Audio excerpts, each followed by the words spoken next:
అస్సలాము అలైకుం ఎవ్రీవన్. ఈరోజు మనం పార్ట్స్గా అసలు మరణం తర్వాత ఏం జరుగుతుందని చెప్పేసి క్లియర్గా తెలుసుకోవడానికి ట్రై చేద్దాం. ప్లీజ్ ఎన్ని పార్ట్స్ ఉంటే అన్ని పార్ట్స్ వాచ్ చేసి తెలుసుకోండి. ఒక మనిషి చనిపోయినాక అల్లా సుబ్హాను తాలా తన దైవదూత అయిన మలికల్ మౌత్ని పంపుతారు. ఆయనను మరణం యొక్క దైవదూత అని కూడా పిలుస్తారు.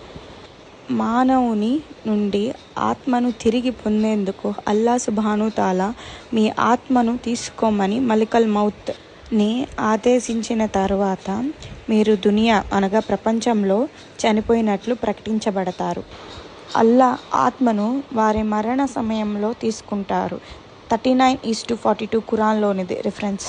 మీరు మరణించిన తర్వాత మీ కుటుంబం మరియు ముస్లిం సంఘం మీకు గుసుల్ అనగా పూర్తి శరీర శుద్ధీకరణ నిర్వహించి ఇస్లామిక్ అంత్యక్రియ ఆచారాలలో భాగమైన మీ జనాజా నమాజ్ అంటే అంత్యక్రియల ప్రార్థనకి వెళ్తారు.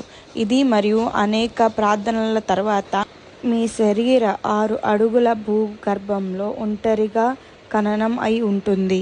పార్ట్ 2 వెంటనే అప్లోడ్ చేస్తాను. ఇది చాలా ఇంట్రెస్టింగ్గా ఉంటుంది అండ్ ప్రతి ఒక్క ముస్లిం కానీ నాన్ ముస్లిం కానీ తెలుసుకోవాల్సిన very simple and knowledge information. Please follow for more. Thank you so much.